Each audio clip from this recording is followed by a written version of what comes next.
La Comisión de Transparencia, Participación Ciudadana y Control Social de la Asamblea Nacional aprobó un informe en el que recomienda al Pleno que declare ilegítima la deuda contraída con el Fondo Monetario Internacional y que se activen los mecanismos para declarar la inconstitucionalidad de dicho acuerdo, entre otras cosas.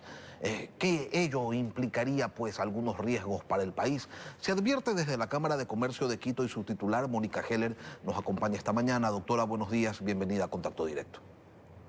Muy buenos días, Lenin. Buenos días a la audiencia. Muchas gracias por la invitación. A usted por acompañarnos. ¿Tienen sustento técnico las resoluciones que constan en el informe de la Comisión o son eminentemente políticos?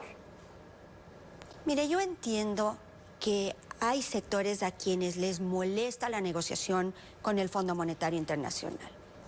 El problema es que este es un mundo de opciones. El Ecuador es un enfermo grave. Es un país quebrado. Es un país sin recursos y sin fuentes de financiamiento. Tenemos una explotación petrolera mermada, una exportación minera mermada, poca inversión extranjera, poca productividad. No hay espacio para más contribución impositiva. Estamos a puertas del cierre del ITT. Le hemos dicho que no a todas las fuentes de ingreso que el Ecuador puede tener. Si además de esto conflictuamos la fuente que nos queda, que es el Fondo Monetario Internacional, ¿cómo va el Ecuador a pagar sus obligaciones? ¿Cómo va a pagar el gasto corriente? ¿Cómo va a subsanar el déficit? ¿Cómo va a pagar los proveedores impagos? Es decir, hay que entender que la realidad del Ecuador tiene que ser vista en un contexto ampliado y no solamente circunscrito al tema de moda. El Fondo Monetario es el único recurso de reacción inmediata que tiene el Ecuador. Y si mandamos un mensaje de poca seriedad, de poca credibilidad, no solo se puede conflictuar el acuerdo con el Fondo Monetario, sino también se conflictuarán todos los financiamientos que se han venido discutiendo y negociando con todos los otros multilaterales. Los 14.000 millones de dólares que el Ecuador está negociando en este momento se verán profundamente comprometidos y nos veremos en una situación donde nuevamente el Ecuador estará al borde del abismo y no tendrá cómo enfrentar sus obligaciones económicas. Doctora Heller, cuando se habla del Fondo Monetario Internacional, para el común de los ciudadanos, pues eso suena muy lejano, y cuando se habla del déficit fiscal, se está haciendo referencia a cosas que sinceramente no muchos entienden. Si lo hacemos sencillo y si tenemos que contarle al ecuatoriano común cuáles serían las consecuencias que tendría él en su economía particular si llegara a ser aprobado este informe por el Pleno, ¿qué le podría decir? El Ecuador es como una familia, ha gastado más de lo que le ha ingresado. Hoy tiene deudas muy grandes, tiene obligaciones que debe pagar y el Fondo Monetario es equivalente al banco. Claro que preferiríamos no endeudarnos. El problema es que hoy esa ya no es una opción. Le doy ejemplos prácticos. En el último mes, el Estado ha pagado más o menos del orden de 500.000 millones de dólares en proveedores impagos. Faltan otros 500.000 millones.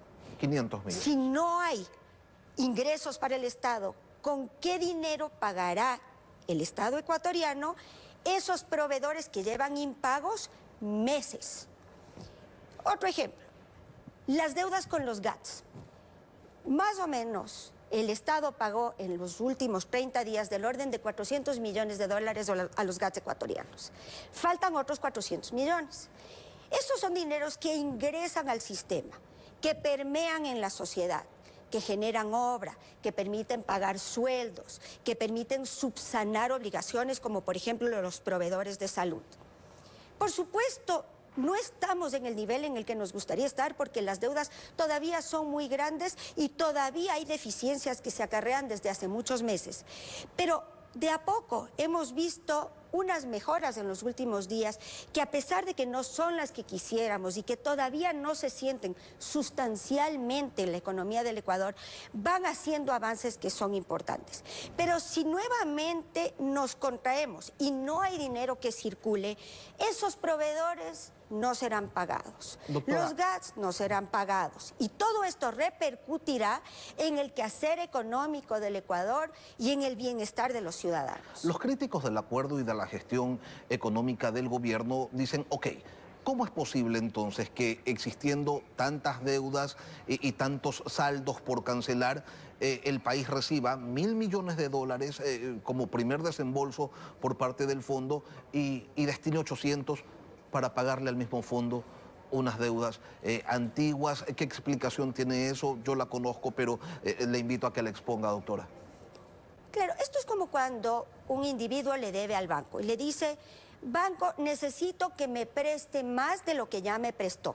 Y el banco le contesta: yo estoy de acuerdo, te voy a prestar más, pero tienes que pagarme las obligaciones que son corrientes y lo que acordamos que me debías pagar. Es decir, mostrar seriedad, mostrar cumplimiento, mostrar responsabilidad, mostrar compromiso, facilita que haya nuevos créditos y nuevos desembolsos. Y nuevamente, yo no desconozco que hay sectores que tienen sensibilidades con esto, que les molesta el endeudamiento. Pero la pregunta es, ¿cuál es la alternativa?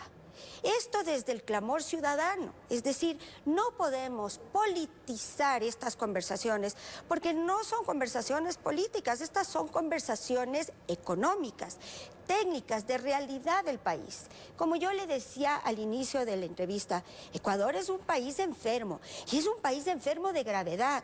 Hemos perdido, por ejemplo, en los últimos 10 años del orden de 10 puntos de empleo pleno. No tenemos infraestructura productiva, no tenemos inversión extranjera, no tenemos espacios de crecimiento. Y en vez de enfrentar los problemas de fondo, en vez de entender que a pasos agigantados los ecuatorianos salen del Ecuador, bueno, no encuentran espacios de trabajo, estamos discutiendo temas económicos que podrían darle salida al Ecuador y a los ecuatorianos en términos políticos. Y queremos aprovechar, y esto desde todos los estamentos, desde el Estado, porque aquí todos tienen que poner el hombro. Esta es una responsabilidad de todos. Yo entiendo que es un año electoral, yo entiendo que hay coyunturas políticas, no desconozco que eso es válido y que las agendas son parte del quehacer democrático de un país.